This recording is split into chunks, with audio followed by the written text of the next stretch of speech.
بسم اللہ الرحمن الرحیم۔ الصلاۃ والسلام علیکہ یا رسول اللہ وعلی آلکہ و صحابکہ یا حبیب اللہ۔ اللہم صلی علی محمد وعلی آل محمد صلی اللہ علیکہ یا محمد نور من نور اللہ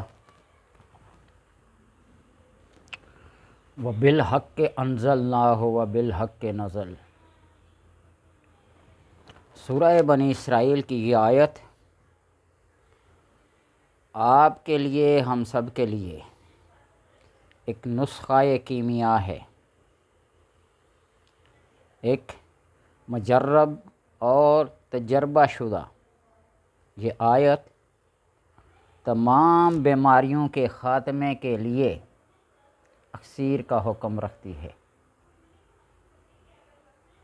اس آیت کا ورد کرنے والا کسی کو بھی نظر بر کر دیکھ لے تو وہ دوسرے کی بیماری کو سلب کر لیتا ہے، چھین لیتا ہے، اس کے جسم سے نکال لیتا ہے۔ لوگوں کو یقین نہیں آئے گا میری اس بات پہ، لیکن مجھے 100% تو معمولی بات ہے، کئی ہزار فیصد وہ اس لیے کہ بزرگان دین، مفسرین، محدثین، مشائخ،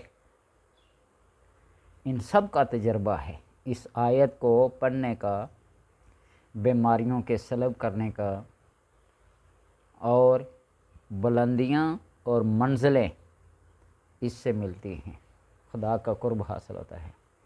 ہم نے اس کو حق کے ساتھ نازل کیا اور حق کے ساتھ یہ نازل ہوا۔ قرآن کی کون سی آیت ہے جو شفا نہیں رکھتی، جس کے اندر اللہ نے شفا نہیں رکھی، جس کے اندر اللہ نے حکمتیں نہیں رکھی؟ آیت تو بہت بڑی چیز ہے، بہت بڑی۔ اس کا ایک لفظ، ایک حرف بھی منزلیں عطا کرتا ہے۔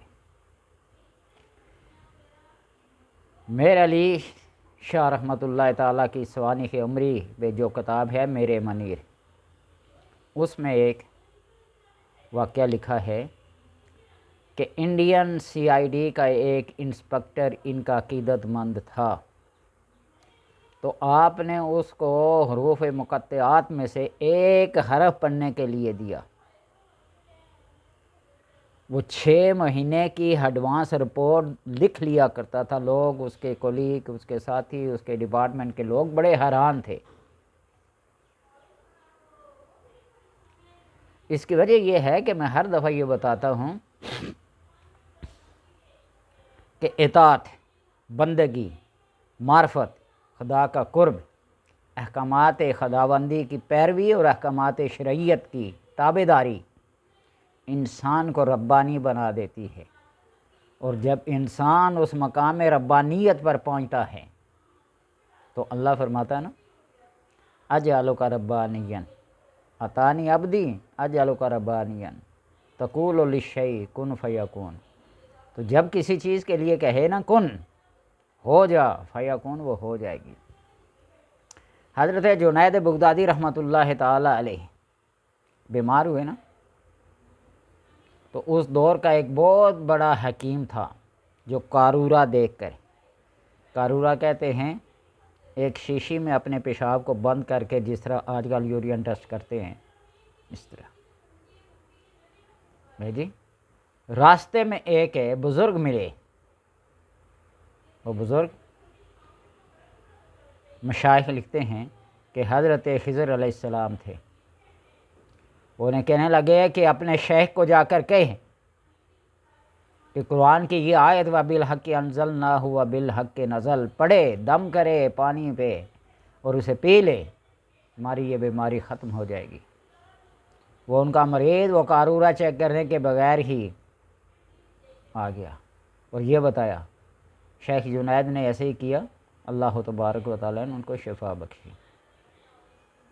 کوئی بھی بیمار ہو، بیماری والی جگہ یعنی سر درد ہو، سینے کا درد ہو، یا کوئی بھی ایسی بیماری ہو جو جسم کے اندر اس کی ججمنٹ نہ کی جا سکے کس جگہ پہ درد ہے، جس طرح بندے کا بلڈ پریشر ہائی ہو جاتا ہے یا شوگر ہائی ہو جاتا ہے یا کینسر بڑھ جاتا ہے یا کوئی ایسی بیماری، تو اس آیت کو 7 بار کم سے کم درود پاک اول آخر پڑھ کے دم کریں، انشاءاللہ تبارک و تعالی بیمار کو شفا ملے گی۔ اور اس کو پڑھتے رہیں پڑھتے رہیں پڑھتے رہیں، ایک ورد اور ایک وظیفے کے طور پہ، تو آپ کی زبان میں اور آپ کی نظر میں اللہ تبارک و تعالی وہ کمال پیدا کر دے گا کہ آپ کو زبان سے کہنا ہی کافی ہے، آنکھ سے دیکھنا ہی کافی ہے کہ اللہ اس بیماری کو جسم سے نکال دے گا۔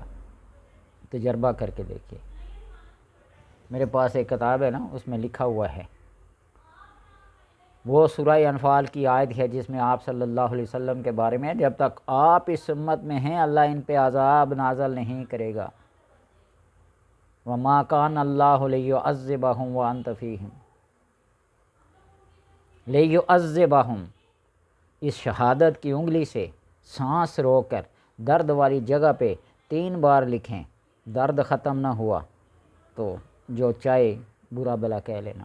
آج کل تو ویسے ہی سوشل میڈیا کا دور ہے نا، لوگ کسی کو نہیں بخشتے۔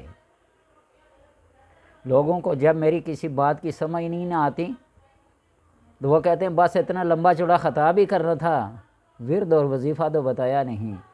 وہی تم توجہ سے سنو، تم تو یوں ایسے اس کو سکرول کرتے رہتے ہو، اس کی جناب سکپ کرتے رہتے ہو۔ سکپ کرنے سے کچھ نہیں ہوتا، پوری بات کو توجہ کے ساتھ سنو۔ جس جگہ سے آپ سکپ کرتے ہیں وہی کام کی چیز ہوتی ہے، اسی جگہ پہ نقطہ ہوتا ہے، یہ میں آپ کو بتا دوں۔ تو لہٰذا صرف خطاب نہ سنیں، باتوں کو سنیں، عمل کریں۔ اس آیت کو پڑھیں، اس کو ورد میں رکھیں، کھلا پڑھیں، لا تعداد پڑھیں، بے شمار پڑھیں۔ آپ کی زبان میں اور آپ کی نگاہ میں یہ تاثیر پیدا ہو جائے گی کہ آپ بیماری کو دیکھ کر اس کو سلب کریں گے، بیماری کو دیکھ کر اس کو زبان سے کہنے کی دیر ہے، نکل جا، دور ہو جا۔ وہ آپ صلی اللہ علیہ وسلم کے پاس لوگ آتے تھے نا، بچوں کو لے کر، بوڑھوں کو لے کر، بیماروں کو لے کر ہاتھ پھیرتے تھے، پڑھتے تھے، اور وہ چیز ایک مجسم شکل میں نکل کر بھاگ جاتی۔ ان بیماریوں کے بھی اشکال ہیں، شکلیں ہیں، ٹھیک ہے۔ اللہ تبارک و تعالیٰ پڑھنے کی اور عمل کی توفیق عطا فرما۔ بالحق انزلناہ و بالحق نزل، سورہ بنی اسرائیل آخری رکوع، اس کی آخری چند آیات ہیں۔ بالحق انزلنا بالحق نزل وما ارسلناک الا مبشرا ونذیرا وفرقناہ لتقرؤ علی الناس الی مکث نزلناہ تنزیلا۔ اس کو پڑھیں، سورہ بنی اسرائیل 15واں سپارہ، آخری رکوع کی آیات ہیں، پڑھیں اور فائدہ اٹھائیں۔